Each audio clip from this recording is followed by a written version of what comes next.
அனைவருக்கும் வணக்கம். நம்ம சிவராத்திரி அன்னைக்கு இரவு காஞ்சிபுரத்தில் இருக்கிற கோயில்கள் எல்லாத்தையுமே கோபுர தரிசனம் பண்ணிகிட்டே வந்தோம். அப்படி கோபுர தரிசனம் பார்க்கும் பொழுது ஒரே கோயிலுக்கு மட்டும் நாங்கள் உள்ள வரைக்கும் போய் தரிசனம் பார்த்துட்டு வந்தோம். கைலாசநாதர் கோயில். அந்த கோயிலுடைய வெளிப்புற தோற்றம், அங்கே நடந்த நிகழ்வுகள், அங்கே நடந்த பட்டாசு வான வேடிக்கை, இது எல்லாமே நீங்கள் வீடியோ பார்க்க போகிறீங்க. வெறும்னே அந்த வீடியோவை பார்க்காம சிவனை பற்றிய சில வரலாற்று சம்பவங்களை பார்த்துக்கிட்டே நம்ம இந்த வீடியோவையும் பார்த்து மகிழுங்கள். பகீரதன் அப்படின்றவர் விண்ணுலகம் போய் அங்கே கங்காவை பார்த்து வணங்கி தன்னுடைய முன்னோர்களினுடைய வரலாற்றை எல்லாம் கூறி அவர்கள் நற்கதி அடையணும், அதாவது அவங்க மோட்சம் அடையணும், அதனால் நீங்கள் பூமிக்கு வந்து பாதாளம் வரைக்கும் பாய்ந்து மோட்சம் அடையத்துக்கு எங்களுக்கு உதவணும் அப்படின்னு கேட்குறாரு. அதுக்கு கங்கை என்ன சொல்கிறாங்கன்னா, அப்பா பகீரதா, உன் நோக்கம் மிகவும் பெருமைக்குரிய விஷயம். நான் பூமிக்கு வர சம்மதிக்கிறேன். ஆனால் நான் விண்ணில் இருந்து பூமிக்கு வரக்கூடிய அந்த வேகத்தை பூமி தாங்க முடியுமா? பூமி தாயால் தாங்க இயலாது. நான் வரும் வேகத்தை என்னால் குறைக்கவும் முடியாது. என்னை எவரேனும் தாங்கி பிடித்து மெல்ல மெல்ல பூமியில் விட ஏற்பாடு செய்ய முடியுமா உன்னால் அப்படின்னு கேட்குறாங்க. உடனே அவர், நான் இதை பற்றி விண்ணுலகத்தில் போய் பேசிட்டு உங்ககிட்ட சொல்கிறேன் அப்படின்னு சொல்கிறாரு. பகீரதனும் என்ன பண்ணுறாருனா, விண்ணுலகத்தில் தேவர்களிடமும் பூமியில் மகா பராக்கிரமம் பிடித்த நபர்கள்கிட்டையும் போய் கேட்குறாரு. ஆனால் யாருமே ஏற்றுக்க மாட்டேன்றாங்க. ஏன்னா கங்கையை தாங்கி பிடிக்கிற சக்தி அவங்க யாருக்கும் இல்லை. கங்கையின் உண்மையான வேகம் அறைந்த அனைவரும் ஏற்றுக்க மாட்டேன்னு சொல்லிட்டாங்க. அப்புறம் மகாவிஷ்ணு பகீரதன் வேண்ட அவர், இது ஈசன் ஒருவனால் மட்டும்தான் முடியும் அப்படின்னு சொல்கிறாரு. அவரே கங்கையை கட்டுப்படுத்த முடியவர், அவரை தவிர வேற யாராலும் முடியாதுன்னு சொல்கிறாரு. அவரை தியானித்து தவம் செய்து அவர் அருளை பெற்று அவர் மூலம் கங்கையை வரவழினும் சொல்கிறாரு. உடனே பகீரதனும் ஈசனை குறித்து தவம் புரிகிறாரு. அந்த ஈசன் பகீரதன் தவம் புரிந்ததை கண்ட ஈசன் மனம் மகிழ்ந்து அவருக்கு காட்சி அளிக்கிறார். பகீரதா, உன் தவம் குறித்து மகிழ்ச்சி அடைந்தோம். உன் முன்னோர்களை கடைத்தேற்ற நீ கையாண்ட வழிகளையும் உன் விடாமுயற்சியையும் உறுதியையும் பாராட்டுகிறேன். அப்போது நம்மளுக்கு ஏதாவது ஒரு விஷயம் நடக்கணும்னா அதுக்கு என்ன பண்ணணும்? விடாமுயற்சியோடவும் உறுதியாகவும் நம்ம போராடணும் அப்படின்றத விளக்குறாரு பாருங்க. கங்கையை பூமிக்கும் பின்னர் பாதாளத்துக்கும் அழைத்து வர நான் உதவுகிறேன். எனது சடாபரத்தை விரித்து பிடிக்கிறேன். கங்கை அதிலே குதிக்கட்டும். அதிலிருந்து அவளை கீழே பாய்த்து தவழ செய்து விடுகிறேன் அப்படின்னு சொல்கிறாரு. பகீரதனும் கங்கையிடம் ஈசனின் உதவியை குறித்து தெரிவிக்க அவளும் என்ன பண்ணுறா, மகிழ்வோட வர சம்மதிக்கிறா. ஓ என்ற ஆரவாரத்துடன் சப்தமிட்டு கொண்டு பூமியை நோக்கி வேகமாக பாய்ந்தாள் கங்கை. ஈசன் தன் சடையை விரித்து பிடிக்க கங்கைக்குள் அகங்காரம் புகுந்தது. ஆஹா, நம்ம வேகம் என்ன, இந்த சடாபரத்தின் பலம் என்ன, எதனால் போய் நம்மளால் தாங்கி பிடிக்க முடியுமா அப்படின்னு என் ஆற்றலும் வேகத்தையும் அப்படின்னு சொல்லி யோசிக்கிறா. எல்லாம் வல்ல ஈசன் கங்கையின் மன ஓட்டத்தை புரிந்து கொண்டவராய் நதி ரூபத்தில் அவளுடைய நீரோட்டத்தை தன் சடையிலேயே முடிந்து சுருட்டி திணறிப்போன கங்கை வெளியே வர முடியாமல் தவிக்க பகீரதனோ கங்கையை காணாமல் கலக்கமடைய ஈசனை நோக்கி மீண்டும் ஒற்றைக்காலில் தவம் இருந்தார். அவன் முன் தோன்றிய ஈசன் கங்கையின் கர்வத்தை ஒடுக்க வேண்டியே தாம் இவ்விதம் செய்ததாக கூறுறாரு. கங்கையை மெல்ல மெல்ல வெளியே விடுறாரு. அவளை அப்படியே தாங்கி கொண்டு நந்தியம் பெருமாள் கங்கையை கீழ் நோக்கி பாய ஆரம்பிக்கிறாரு. பகீரதன் அவளை பின்தொடர்றாரு. வழியில் ஜான்ஹவி அப்படின்ற ஒரு ரிஷியினுடைய ஆசிரமம் இருந்தது. கங்கை வந்த வேகத்தில் அந்த நீர்க்கரங்களால் அந்த ஆசிரமம் முற்றிலுமாக அடித்து கொண்டு போகுது. கூடவே முனிவரும் அதில் அடித்து கொண்டு போகிறாரு. கோபம் கொண்ட முனிவர் கங்கையை அப்படியே தன் கைகளால் எடுத்து அள்ளி குடித்து ஆசமனம் செய்து விடுகிறார். கங்கை மீண்டும் சிறைப்பட்டார்.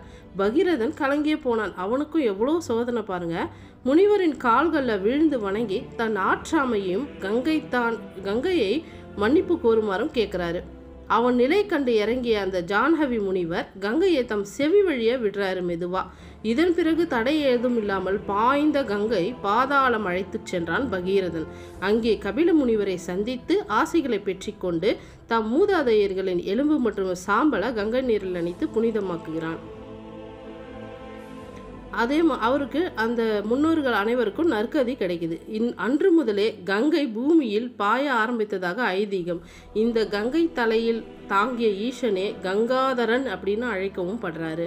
அப்போது இதுலேருந்து தெரிஞ்சிருக்கும், கங்கைக்கு உதவுறதுக்காக தான் சிவபெருமான் தன்னுடைய தலையில் சூடிக்கிட்டாரே கண்டி தன்னுடைய மனைவியாக அவர் நினச்சி சூடிக்கல. அங்கே வந்து பார்த்திங்கன்னா இரவு 12 மணிக்கு கரெக்டாக வான வேடிக்கைகள்லாம் வந்து நடத்துனாங்க. அந்த வான வேடிக்கையை வந்து அங்கே சுற்றி இருந்த சின்ன சின்ன பசங்கள்லாம் அவ்வளோ ரசித்து பார்த்துட்டு இருந்தாங்க ஆரவாரத்தோட.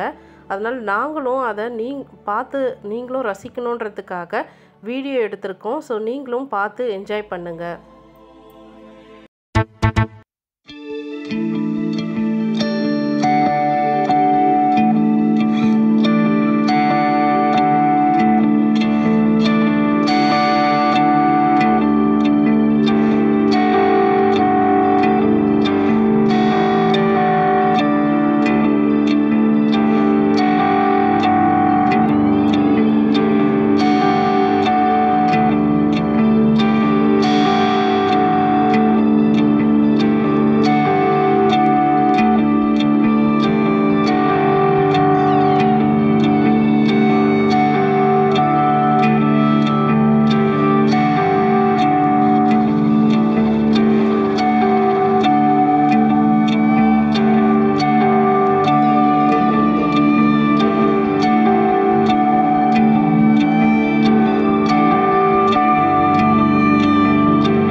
प्रमोदमान मानसे कृपा कटाक्ष धोरणी निरुद्ध दुर्धरापदि क्वचित् दिगम्बरे मनो विनोद में तु वस्तुनि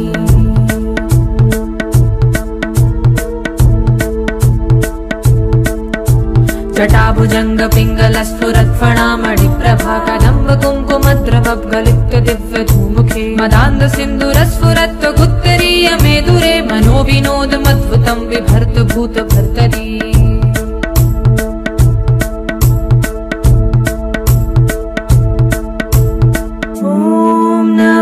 शिवाय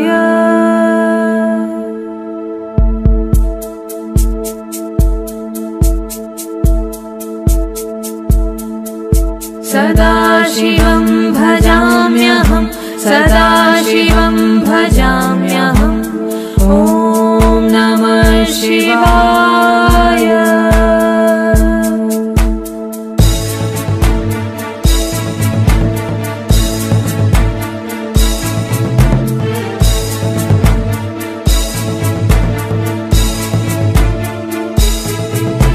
सहस्रलोचन प्रभुत्त शेषलेख शेखर प्रसून धूलि धोरणी विधूसराङ्घ्रिपीठ भुजंग राजमालया निबद्ध जाट जूटक श्रिये चिराय जायतां चकोर बंधु शेखर